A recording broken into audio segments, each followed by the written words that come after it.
So, Adam, tell me this: who did impress you the most? Who was the big winner over the weekend? Well, I thought that Shaquem Griffin was obviously the player that everybody comes out of there talking. Him on the defensive side, Saquon Barkley on the offensive side. Saquon Barkley ran like a freak, jumped like a freak, lifted like a freak, played like a freak, basically validated everything that all the personnel people had said about him for a long period of time, which was that they say he's a generational talent, one of the best players that they've seen in an awful long time. And again, I think he solidified his status as a top 2, 3, 4 pick in that draft, and we'll see how it all shakes out with him going forward. Shaquem Griffin is a guy who really had to fight to finagle a combine invite.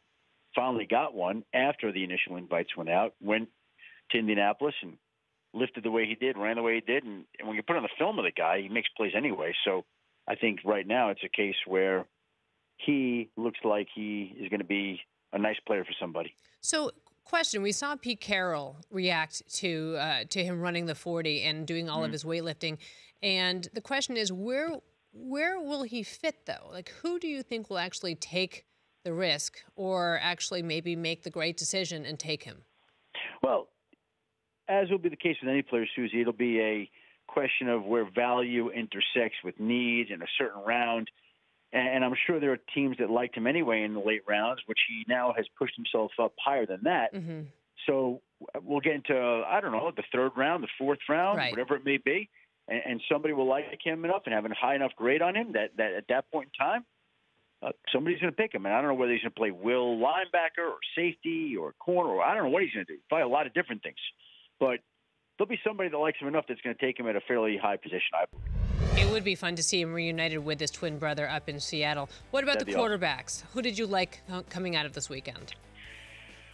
I thought Josh Allen threw the football very well, was very impressive in what he did. Sam Darnold was not going to throw, and I don't think that's a big deal at all. Anybody that's made a big deal of that, I think it's just overstated and overrated. The guy will work out for teams. Anybody that wants to see him work out, they'll go through private workouts where they get to script it and get to dictate to him the throws that they would like him to make. And Josh Rosen had some nice throws. And Baker Mayfield, I think he ran 4.840, a little slower than I would have thought. So people compare him to Russell Wilson. That time is just not Russell Wilson-like time. So the eyes are on those quarterbacks, but this is just a small snapshot of these guys' body of work, their resume, and they've got years of tape in college. They'll have private visits here and private workouts for teams. The combine, I think people get a little swept up in it, and it's become like a made-for-TV event. And I think the medicals are as important as anything that go on there, and that's the part that isn't and will never be broadcast.